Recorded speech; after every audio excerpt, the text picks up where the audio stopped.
I've been having a good time talking to our next guest. Her name is Cheryl Waiters. She's from Cleveland, Ohio. Welcome, Cheryl. And she wrote a book, and we have a picture of it. It's Blood, Sweat, and High Heels, and she's wearing those high heels. But let's talk about your journey, because you're an electrician. And I said, you know, you've made a man's world a woman's world. I mean, tell us about this whole journey. You went to school a little bit later in life. Tell us about it.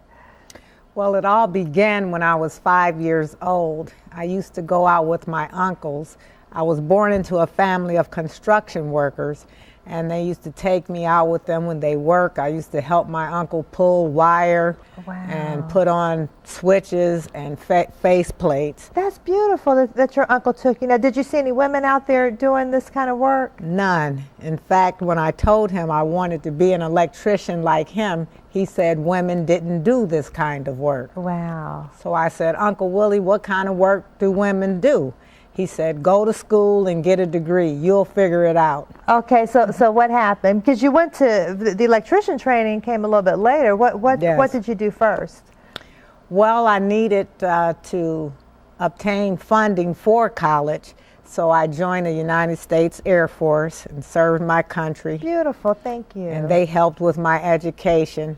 When I got out of the service, I pursued a degree in mechanical engineering. Wow. And during that time, our country the technology was changing and robots were taking over everything.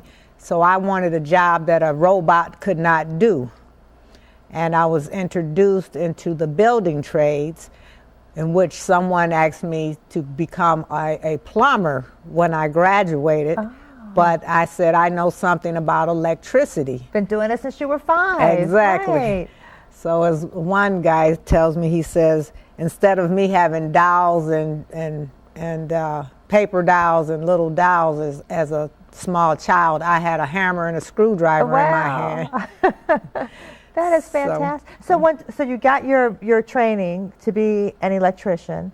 How was it getting employment? I mean, how did you break into this glass ceiling, really? Well, yes, it definitely was that. I was introduced to the Electricians Union by a organization in Cleveland at the time that recruited minorities for the building trades. It was called Hometown Prep.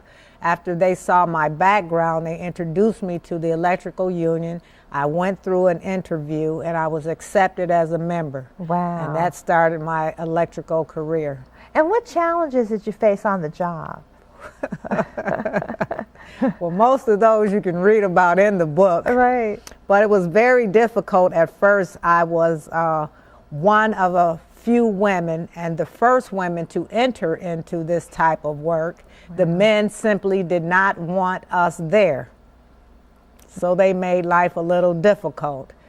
And can you give us some examples? Just kind of what happened. I know we're going to read about it, but yes. Give us one example. Well, the greatest situation that happened that stuck with me is one day I came to work. We use what are called gang boxes, which we keep our tools in while working on a construction site. And I found a dummy of a female with the head and the arms and the legs cut off of it. Oh my goodness. And that's how bad they didn't want us around. Oh my goodness. So that was pretty traumatic for me. That's horrible. How did you react to that? What did you do? Well, I was I screamed like a girl and ran and told the foreman. Good, right. But I mean, you didn't quit, I didn't quit. You didn't quit. They tried everything, but I kept going back. Is it different now? I mean, have things gotten better? Yes, it's changed a great deal because more and more women are in the trades. And wherever women go, they leave a profound influence on everything they do. And so now men in the trades can see that it's a place for women as well. Exactly, that women can do the work. We can do math. They thought we just simply didn't have the ability and weren't smart enough, but we are. Exactly. And we are a great resource in this area of work And I am truly trying to promote that because the pay is good and it is a vehicle to success, especially for single parent households. Right, yeah. So the pay is good. I love that. And so women need to get trained. What kind of subjects would you encourage women to start taking, or young girls? Definitely math. Math. Get that math together, okay. Yes, math such as trigonometry, calculus, geometry. We can do math, it just takes focus and discipline. Right. I love that attitude because so many girls, it seems at age 12, start thinking they can't do math. It's like, we can do math. Come on, young people, we can do this. Right. I'm so glad you're here to encourage us. Now, another thing, because you've worked on a lot of landmarks, tell us about some of those, some of the projects you've worked on. Oh, wow, yes, this was wonderful. I had a beautiful career in Cleveland from 1989 through 1994. In fact, I helped to build a city. Wow. That's Cleveland was named the New American City, and I had a hand in that, and I made history building the Cleveland Indians baseball stadium. Wow. And the Cleveland Cavaliers arena, which LeBron James, that was his first home. Wow. And that also encouraged me to write the book.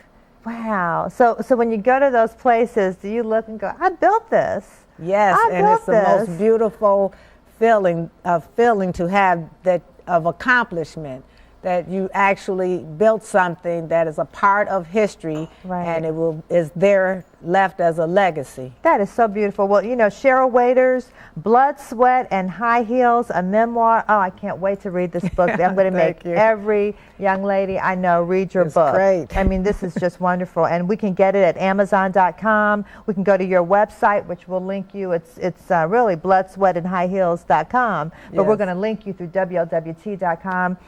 It's in every bookstore. I mean, people can go out, get this book, invite Cheryl to speak to your organization, too. I think that would be great. Thank you so much, Ms. Waiters. You're wonderful. All right. No, don't leave yet. Okay, stick with us. We'll be back in just a moment. All right.